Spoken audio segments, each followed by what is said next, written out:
The Art of Empire, Section 1, on War. Section 1A, the 4 types of army. An army comprised of loyal volunteers, who are also well cared for, is invincible. An army comprised of loyal volunteers, who are not well cared for, will win with losses. An army comprised of drafted conscripts, who are well cared for, can win with losses. An army comprised of drafted conscripts, who are not well cared for, is already lost. By not caring for an army of loyal volunteers, one's soldiers will be reduced to slaves. Loyal volunteers fight to be victorious. Drafted conscripts fight to survive. Slaves will fight only for their freedom. Section 1B, the 6 types of soldier. Section 1BA, slaves. There are 2 types of slaves. 1. One type of slave is not well cared for. This type of slave is worthless as a worker. This type of slave will spy on their master and sell their knowledge to their master's enemy. This type of slave will revolt with 10 times the strength they exhibit at work against their master as soon as the opportunity to do so with assured success arises. This type of slave will see freedom as necessary to survival. 2. The other type of slave is well cared for. This second type of slave is especially skilled. This type of slave will serve their master unless promised freedom by their master's enemy. This type of slave will revolt only with the same amount of force with which they have been punished by their master. If the master is punitive, the slave will be encouraged to revolt. If the master rewards the slave will serve proudly. This type of slave prefers immediate survival to the promise of freedom. Section 1B, conscripts. There are 2 types of drafted conscripts. 3. The first type of drafted conscript is a well-cared-for slave. A well-cared-for slave will fight willingly for 2 reasons: the promise of freedom from slavery, or the expansion of their rights while remaining slaves. Of these 2 reasons, the former will motivate a slave who is punished more than rewarded, and the latter will motivate a slave who is rewarded more than punished. Well cared for slaves who fight willingly for their rights, if they are well cared for as an army, will win with losses against an army of loyal volunteers who are not well cared for. Well cared for slaves who fight for the promise of freedom will lose to an uncared for army of loyal volunteers fighting for rights. 4. The second type of drafted conscript is a citizen. Of citizens who can become drafted conscripts to form an army, there are 2 types. The first are citizens of the nation into whose army they are conscripted. The second are citizens of another nation than the one into whose army they are conscripted. If a citizen is conscripted by draft into their own nation's army, they will fight for the reason of their own personal survival. If they are promised additional rights as the goal of victory, they will fight to be victorious. If a citizen is conscripted by another nation than their own, they will fight to be victorious if they are promised freedom, but will only fight their own nation to survive. Section 1B(c). Volunteers. There are two types of loyal volunteer. 5. One type fights for the expansion of their own rights. If a loyal citizen is promised additional personal rights for volunteering to their national army, they will fight for their own survival, because acquiring their additional rights depends on survival. 6. The other type fights for the expansion of the rights of their nation. A loyal volunteer fighting for the expansion of the rights of their nation will fight for the cause alone if well cared for, but will only fight for their own survival if not well cared for. Section 1C. The predictive art of war. The most invincible form of army is one comprised of loyal volunteers who fight to expand the rights of their nation and who are well cared for. Such an army cannot be defeated except in mutual destruction by an equal army. The most easily defeated form of army is one comprised of well cared for slaves who are not well cared for as an army. Such an army is only more effective than an army of conscripts from the enemy nation. An army of alien conscripts fighting their own nation will revolt if not well cared for.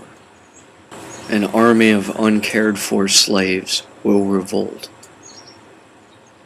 By applying these rules to the composition of armies before entering battle, any army can be assigned a rate of probable success or failure against any other, and the outcome of any battle can be predicted before even being entered. The prediction of a battle's most probable outcome before it is entered is the most important form of strategy in the art of war. If a series of battles' outcomes can be accurately predicted, then one can advance through the ranks of the armies whose victory is most likely, and can come to establish an empire. Just as the prediction of the outcome of battles is described within the sphere considered the art of war, so is the strategy of applying the accurate predictions made possible by studying this art considered a game of risk. If one applies the art of war in the game of risk, one will quickly conquer all. The ultimate result of the art of war is the ability for one to predict victory in any combat, and the application of this strategy results in one betraying any loyalty presenting an impediment to their own predictions of victory. Such a one as applies the art of war in the game of risk will find themselves among a shrinking group of traitors.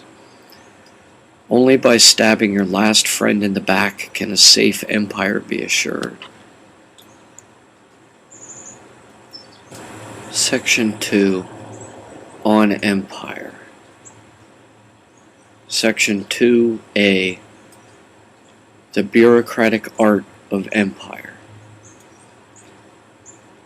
However, once an empire is established by such as one who follows the art of war, and who successfully applies its strategies, certain additional rules are necessary to understand for the maintenance of their empire.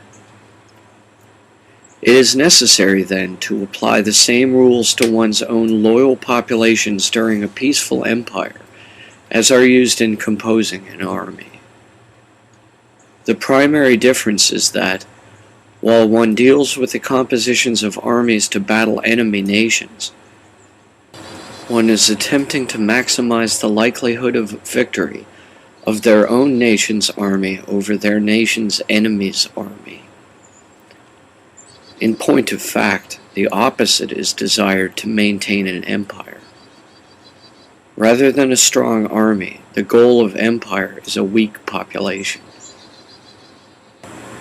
In order to properly maintain an empire, one must build a population that is least likely to revolt. however one who is also least likely to achieve victory as an army. Therefore, to maintain empire, the population must be separated against one another, much the same way as in the composition of armies.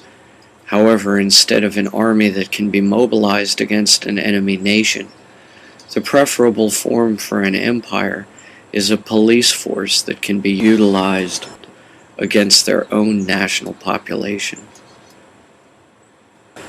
The traditional form of empire falls into the shape of a three-tiered triangle. The base tier is comprised of the population of citizens. The second tier, lesser group, is comprised of the national army or police. The third tier, the singular apex of the triangle, is reserved to the minimum possible number of the ruling elite. The composition of the police and the composition of the population must be balanced such that the police can effectively suppress the much larger population of citizens from revolt against the ruling elite. The composition of the police and the population must also be manipulated by the ruling elite, such that, should the police and citizens combine to revolt against the ruling elite, their chances of success will be minimalized. The balance between police and citizens is one of brute force. The balance between the ruling elite and the rest of their population is one of strategy. Section 2B1. The composition of an empire. A population comprised of well-cared-for slaves and uncared-for citizens is best for an empire. A police force comprised of uncared-for slaves and well-cared-for citizens is best for an empire.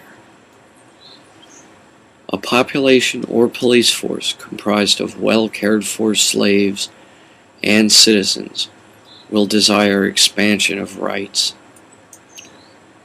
A population or police force comprised of uncared-for slaves and citizens will desire expansion of freedom.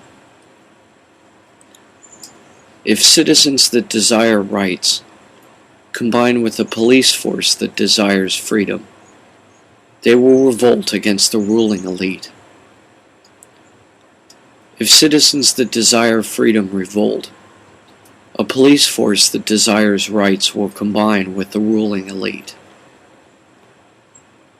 The ruling elite cannot suppress a revolt by both the citizens and the police. That is why the balance between police and citizens is one of brute force. The ruling elite combined with the police can suppress a revolt by the citizens under certain specific conditions. If the citizens are equal or less in actual numbers to the perceived numbers of combined police and the ruling elite, then the revolt will be suppressed. If the citizens are equal or greater in actual numbers to the perceived numbers of combined police and elite, their revolt will be successful. That is why the manipulation of the population by the elite is one of strategy. If the perceived number of the ruling elite is equal or greater than the actual number of police, the police will side with the ruling elite. If the actual number of the ruling elite is less than the perceived number of police, the citizens will not be successful in a revolt against either. The number of citizens is always greater than that of the police, and the number of police is always greater than that of the ruling elite. It is only by manipulation of one group's perception of the number of another group that revolt can be avoided. It is only by manipulation of police against citizens that the elite can suppress a revolt. In order to assure the success of their empire, A hegemon must apply to the composition of their populations this set of rules, as much so as, in order to assure the victory of their army, a strategist must apply to the composition of their armies the art of war. Just as by applying the art of war, one can win the game of risk and establish an empire, by applying these rules for the composition of their population, one who establishes or inherits such an empire can maintain their empire in safety. Section 2b(2) The maintenance of an empire. To maintain an empire, it is necessary to divide the population between a police force and the remainder of the population. The police force and the rest of the population are both comprised of slaves and citizens. Because it is necessary the perceived number of police be greater than the actual number of the rest of the population. In order to accomplish this, slaves in the police force are equal in rights to free citizens. Thus, citizen police are actually closer to the ruling elite than are the rest of the population. A citizen in the police force is defined by being a loyal volunteer, while a slave in the police force is defined as being an enemy conscript. The citizen-based police force is equivalent to an army of loyal volunteers.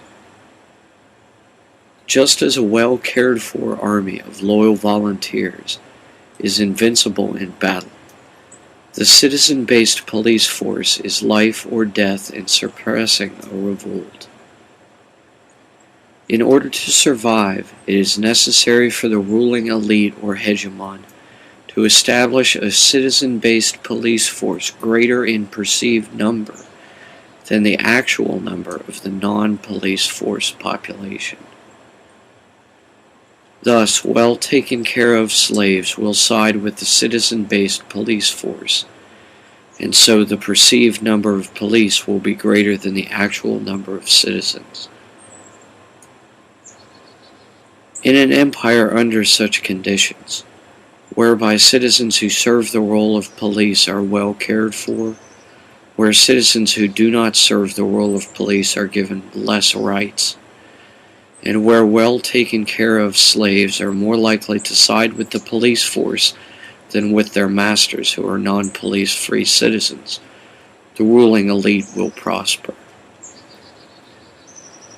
In an empire under the conditions, however, whereby citizens who serve the role of police are not well cared for, where free citizens are perceived to outnumber the police force, or where slaves, well cared for or not, outnumber in actual number the perceived number of police, the ruling elite will be in peril.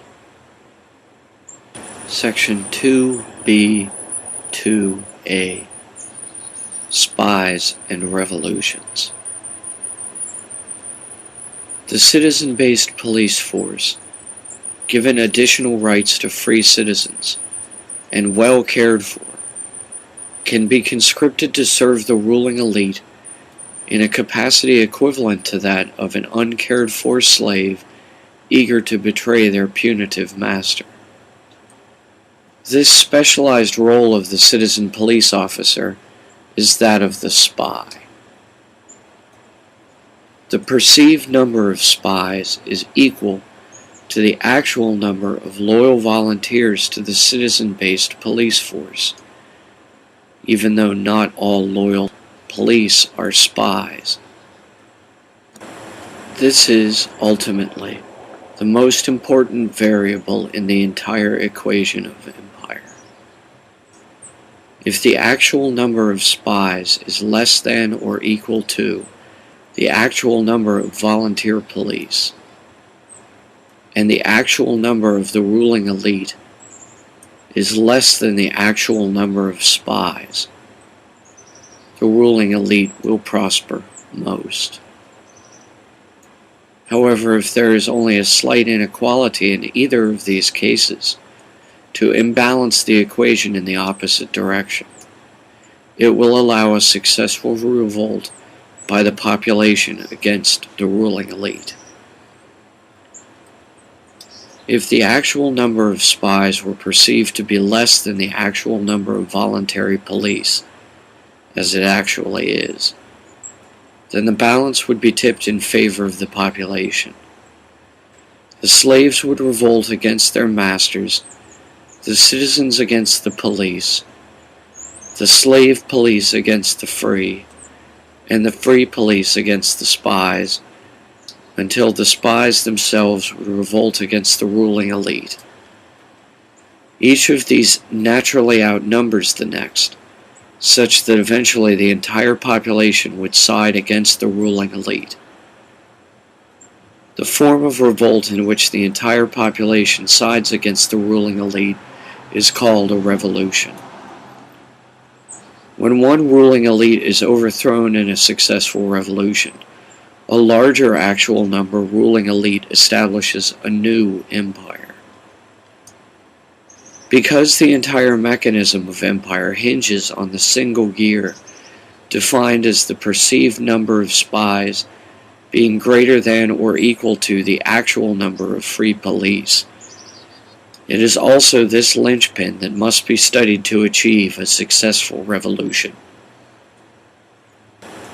Section 2B, 2B, Secret Police. There are two types of police: free police, who are loyal volunteers, and slave police, who are drafted conscripts.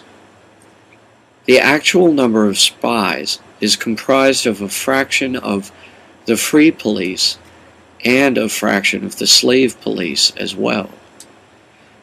This is how the perceived number of spies may be maintained as greater than the actual number, and thus how the perceived number of the ruling elite, comprised of the actual number of the ruling elite and the spies, can be maintained as greater than the actual number of the ruling elite, comprised of the actual number of ruling elite and the fraction of spies drawn from the free police. The difference is the actual number of slave police who are spies. If the slave spies side with the citizens, a revolt will be successful. If the slave spies side with the elite, no revolt can succeed. Because of this, for an empire to be maintained, there must be more spies drawn from free police than from slave police. For a conscripted police officer to be made a spy, they must be promised freedom. For a volunteer police officer to be made a spy, they must be promised expanded personal rights. The scale of rights in an empire is therefore opposite the three-tiered triangle designed for the population. The greatest actual number group, slaves, have the least rights, while the smallest perceived number group, the ruling elite, have the most rights. The second greatest actual number group, citizens, have less rights than police, who have less rights than spies, who serve the ruling elite directly. Police have the medium amount of rights, and comprise the medium actual number-sized group. This is why spies should come from the free police above the slaves, and why police should come from voluntary free citizens more so than from slaves. If police desire freedom, it is dangerous to the empire. Therefore, the police force is the exact opposite of an army. The army that fights best fights to expand the rights of their own nation. The police force that serves best uses brute force to limit the rights of its nation's citizens. Thus, citizens are made the slaves of the police the servants of spies, and spies the actual rulers behind a hegemon. This will only appear complex to the common citizen due to the manipulation of their perception by spies. They have been convinced that there are no slaves because we are all equally capable of earning money. They have been convinced that having money will give them rights expanded as much as those of the police. They have been convinced that spies and police serve the best interests of the population. Most insidiously, they have been convinced they do not even presently live in an empire. Section 2C. The current empire. An empire is defined by a strong police force, a weak population, a high perceived number of spies, and small actual number ruling elite, as well as a weak or absent army defending the personal rights of their nation's own citizens. However, there exists no industrial nation at this time that does not fit this definition. In fact, it is widely accepted by the citizens of all nations that the art of war was long ago applied to the game of risk, and that the current ruling elite are comprised of traitors to the populations of their own nations, who rule internationally now. These elite are simply called the rich, while the population of their empire are collectively known, relative to their rulers, as the poor. This is because the strategy of money has been victorious over the brute force of armies and police. Because the elite, through spies, claim to have almost all of the money, the remainder of the populations of all nations are made to desire and to serve that money. They are told that money means survival, and that work brings freedom. But such concepts are contradictions and impossibilities of fiction. Therefore, although we are told by spies who serve the elite that we live in nations and that the armies of those nations are at war with one another, the majority of the population realizes that we are all united in poverty, caused by the rumors of such international wars, but that, because no nations exist, no wars between them are possible. Instead, we understand war as the elite sending two groups of the population to kill one another. Therefore, where there are no nations, no wars, and no wealth, there is revealed only the true conditions of our present reality.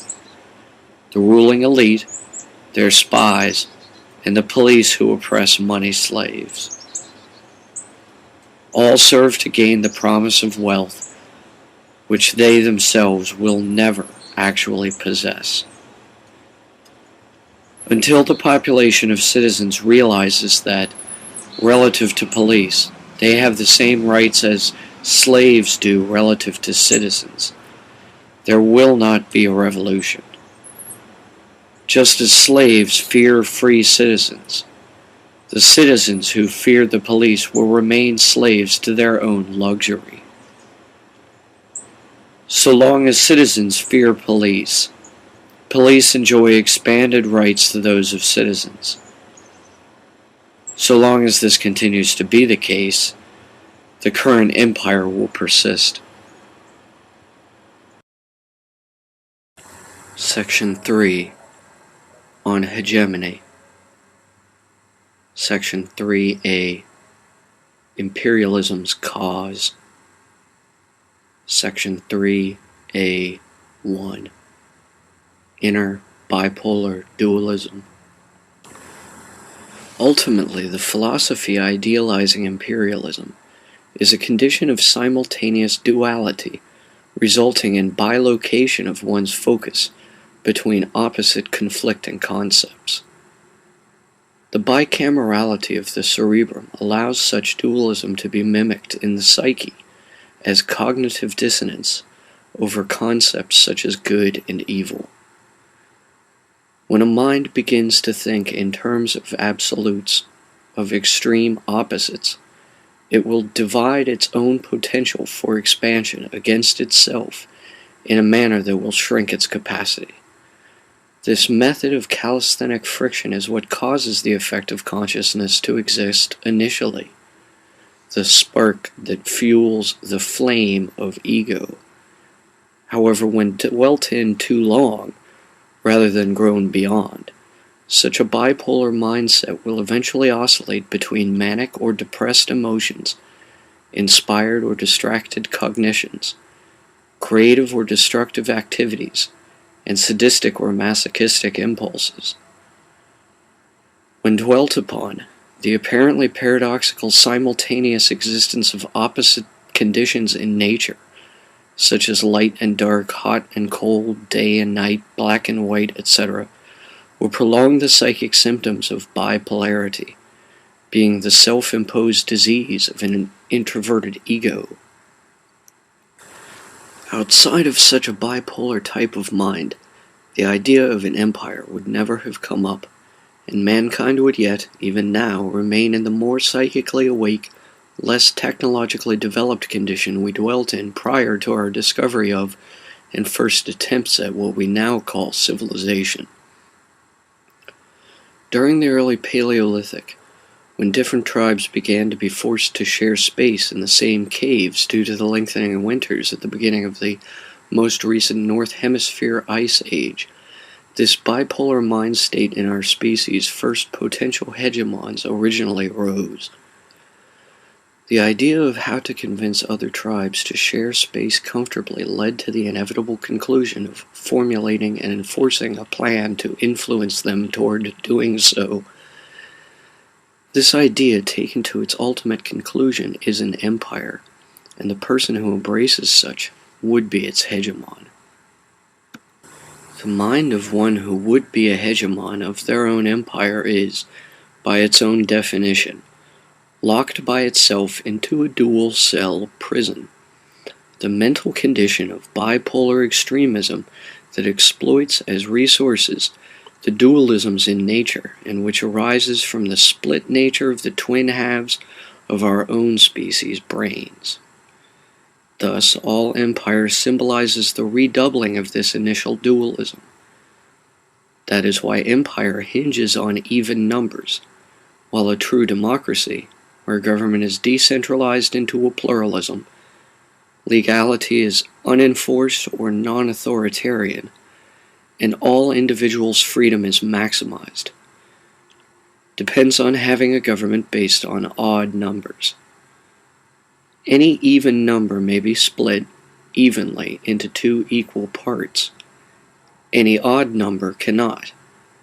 To expand exponentially, that is, gradually yet perpetually, rather than asymptotically, an empire's government must be balanced in exact equity, in accord with the bipolarity of the mind of the hegemon.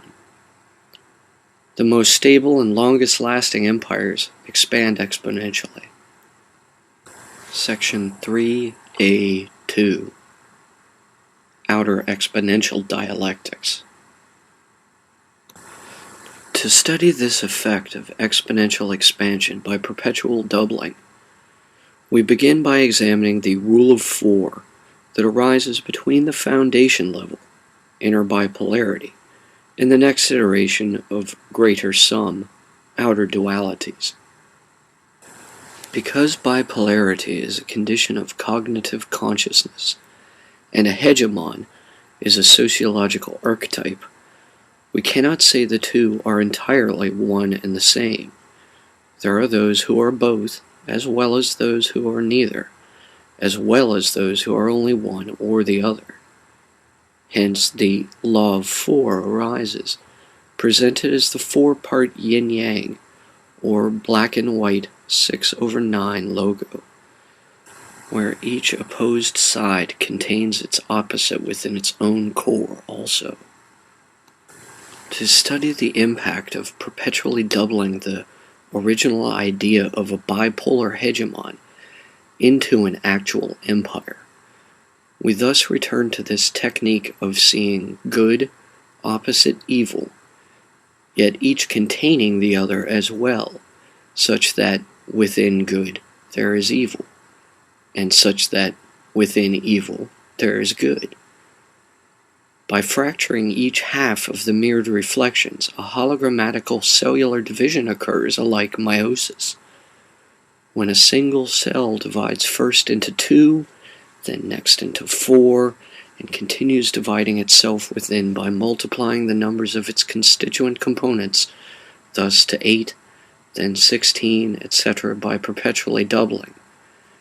This mimetic meiosis results, at first, in the rule of 4.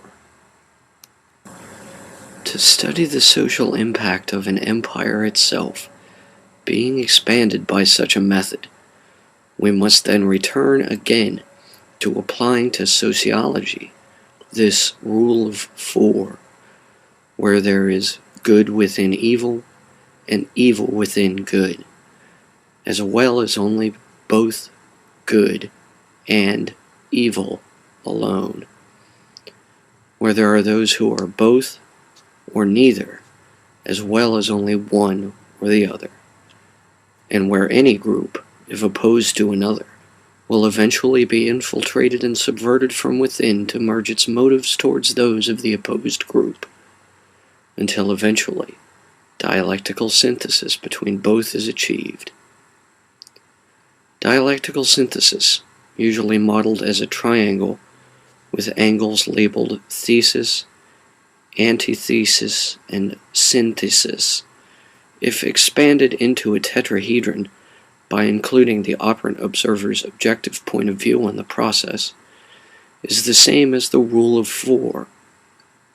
The only added component would be to expand the triangle into a tetrahedron by extending its midpoint into the extra-temporal dimension of individual perspective over history. Then, in addition to a good thesis, an evil antithesis, and a synthesis, both, there would also be the option for the otherwise absent point of view of neutral, neither. Section 3b. 4 imperial 4s.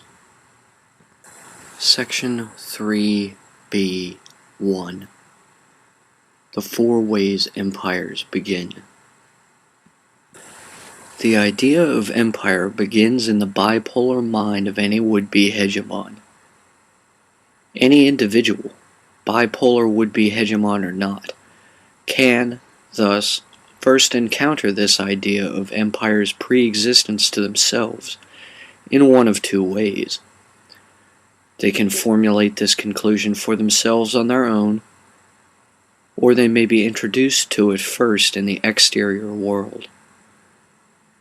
Thus, bipolar would-be hegemon or not, and the duality of interior or exterior origins for one's encountering the imperialist idea combine to form the 4 conditions for the origination of any empire by attracting other people into a group society. One can originate the idea of empire on their own either within an existing empire or within a free society. Or one can live in a free society and only study empire until their society is conquered by empire or changed into it from within. Or, lastly, one can learn of the meaning of empire by living in one that already exists. Once an empire has been established by an individual who is both bipolar and hegemonic, it will continue to expand exponentially until stopped by an outside force, because it feeds on its own hunger and expands itself by creating opposition. If any empire established by a bipolar hegemon is not stopped through opposition from beyond it by a monolithic greater force, any form of government established for such an empire will usually be able to continue to survive, thrive, and prosper even after the death of its founder. In this sense, through the concept of creativity applying the methodology of natural dualisms, such an empire with any form of government would be alike itself a cancer or virus that doubles by mimetically infecting surrounding minds to inculcate their behaviors into group activities. In this sense, any form of governmental system can be likened to this type of empire, if it shares empire's property of exponential expansion. Thus, any form of evenly balanced, exponentially expanding government has the seed of empire within it. Section 3b(2). The four types of empire. The four types of empire are: 1. The type that is best in terms of greatest amount of gains, both socially, in terms of the form of government benefiting the hegemon, and culturally, in terms of goods and wealth for the populous community. 2. The type that is worst socially, but best culturally. 3. The type that is best socially, but worst culturally. And 4. The type that is worst both socially and culturally.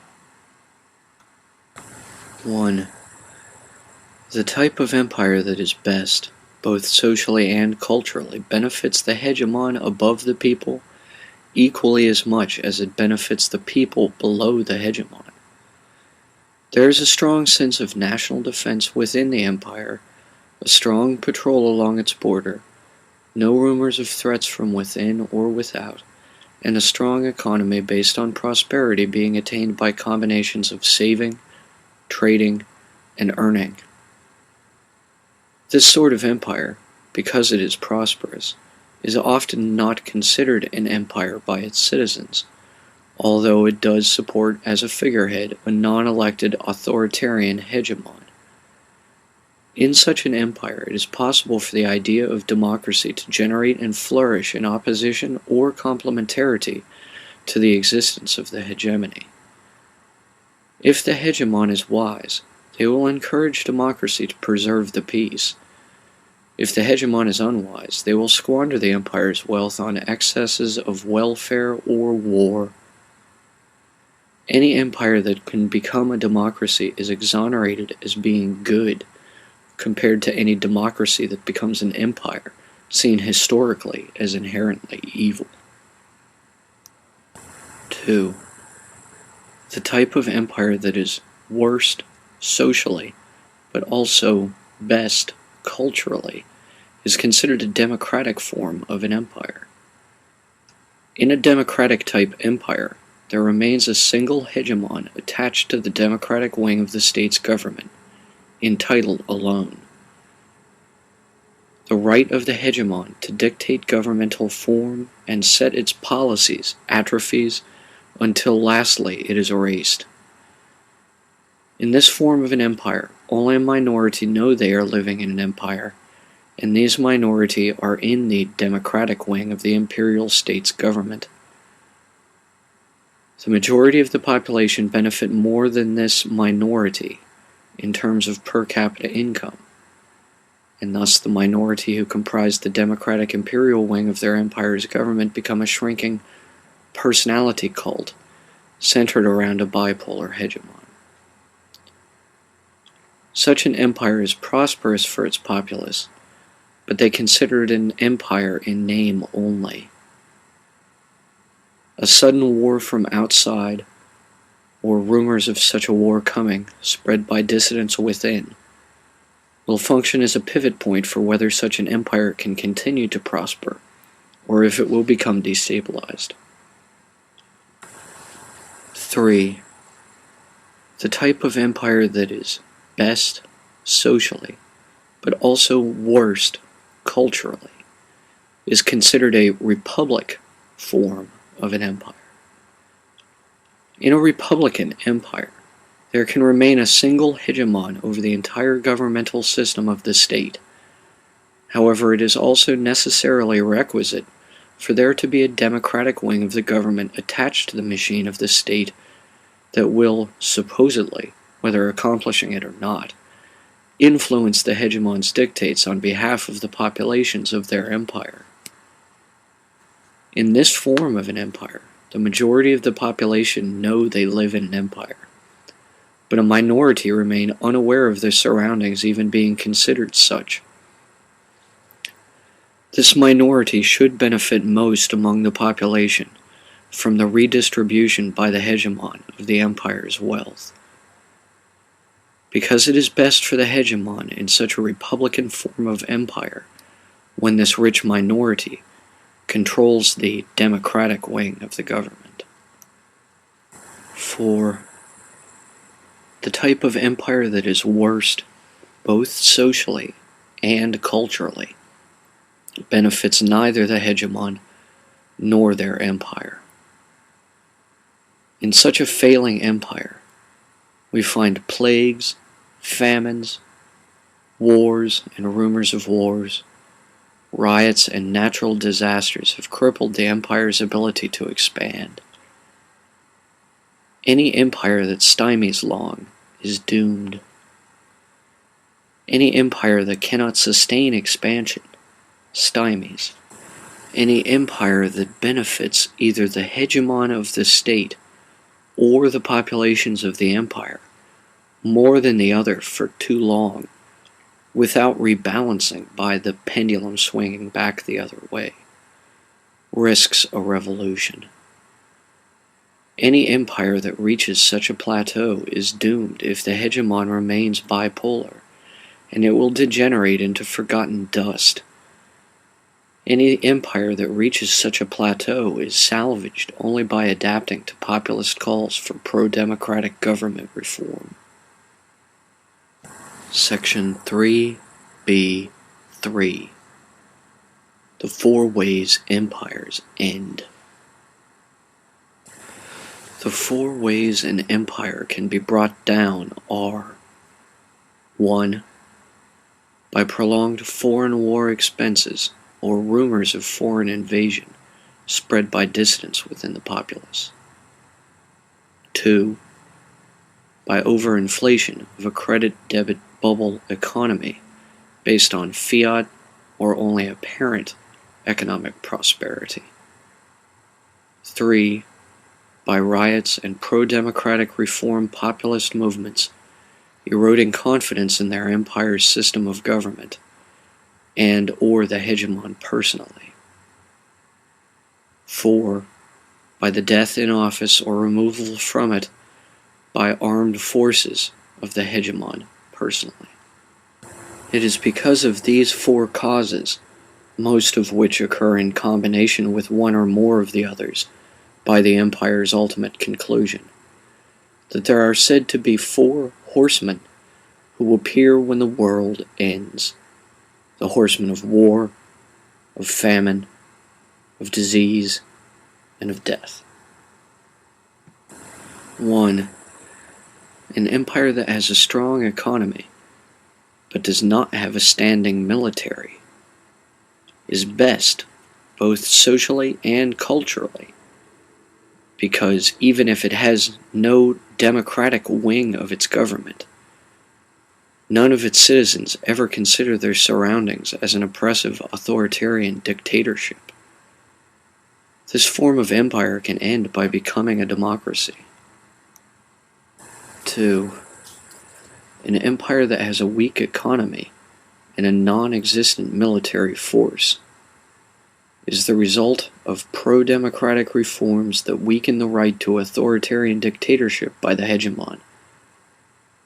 Such a democratic empire is an empire in name only, for it retains a hegemon attached to a democratic wing of the government, but the hegemon personally is bipolar and exerts no control over the democratic wing. This form of empire would end in a foreign invasion, or can be reformed into a democracy through populist movements by citizens. 3. An empire that has a strong economy and a strong military both is best for a republican form of empire, where government is run by a rich elite, personality cult, surrounding the hegemony.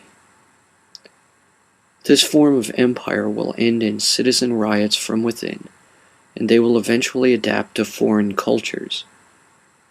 Following a period of being reduced to dust, the population can re-arise to establish a democracy. 4. An empire that has a weak economy but has a powerfully armed military is worst, both socially and culturally, because it has no democratic wing of its government, and all of its citizens consider their surroundings as an oppressive authoritarian dictatorship. Such an empire will end in a rioting population, and its memory be reduced to ash. Section 3b(4). The 4 types of hegemon. Because there are 4 manners of realizing the idea of empire's existence, because there are thus 4 types of empire that can arise as forms of government, because there are thus also 4 ways an imperial government can dissolve its hegemony. For these reasons, there are accordingly also 4 types of person who can fill the role of an empire's personal hegemon. 1 is wise, 1 is smart, 1 is dumb, and 1 insane. Thus, in the first type of an empire, it is thought of in the first manner, will come to the first type of ending, and will attract to its hegemony this first type of individual mind state. Likewise in the second, and so forth and so on. 1. The first type of hegemonic personality conceives on their own of the idea of an empire, even though they live in the freest form of culture and benefit from that. This sort of mind is bipolar, but a genius. They will establish an empire inside any existing democratic government, and then equally seek to depose all other existing forms of government they see as being opposed to their own personal hegemony. Such an individual can only live in a free society or in a state of natural liberty. So they are considered both evil and a genius after their death by history, as well as either a genius or as evil by their peers while they are alive.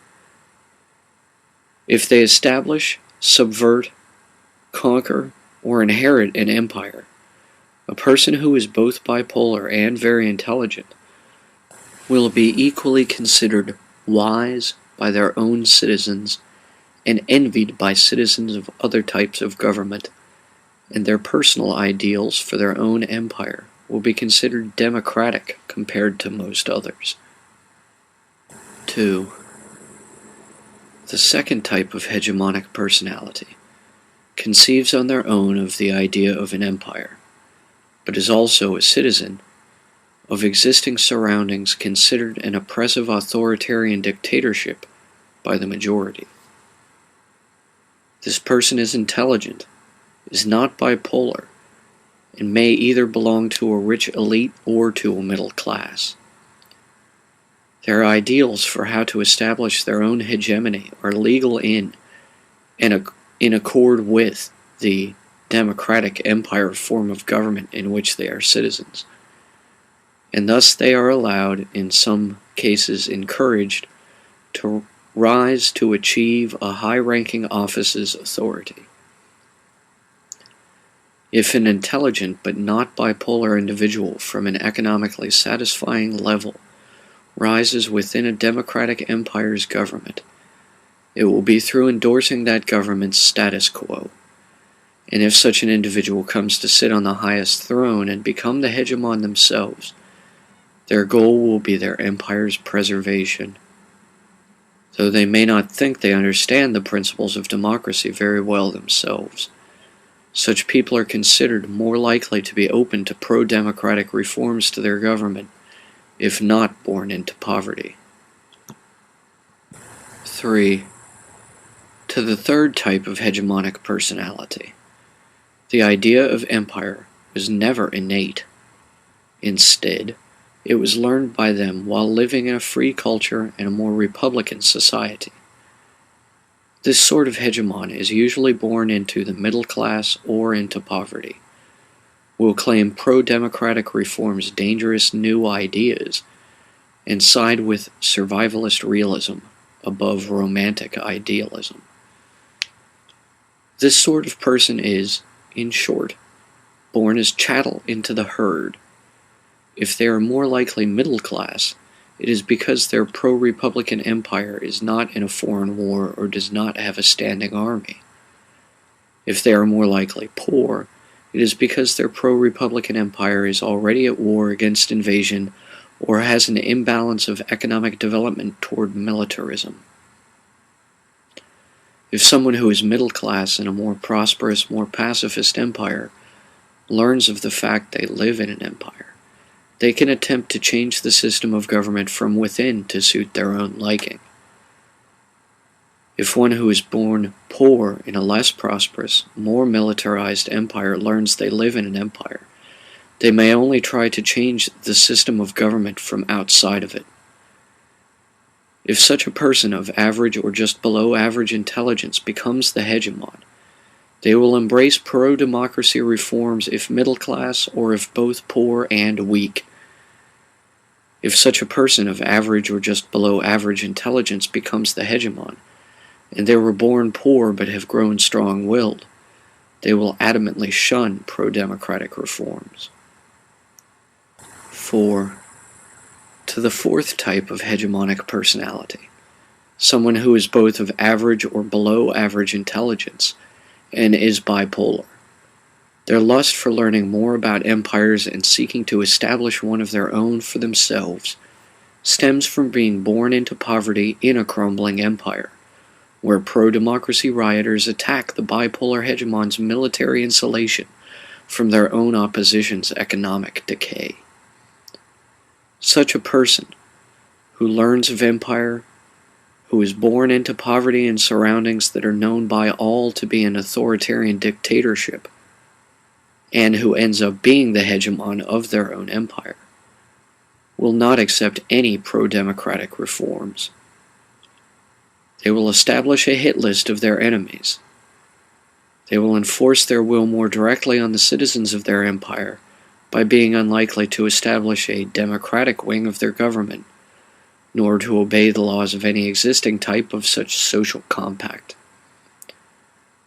Such a person who is born poor and bipolar into a crumbling empire will not be capable of establishing or maintaining any form of government that will outlast their own life. All their endeavors result in can only render their prior empire dust.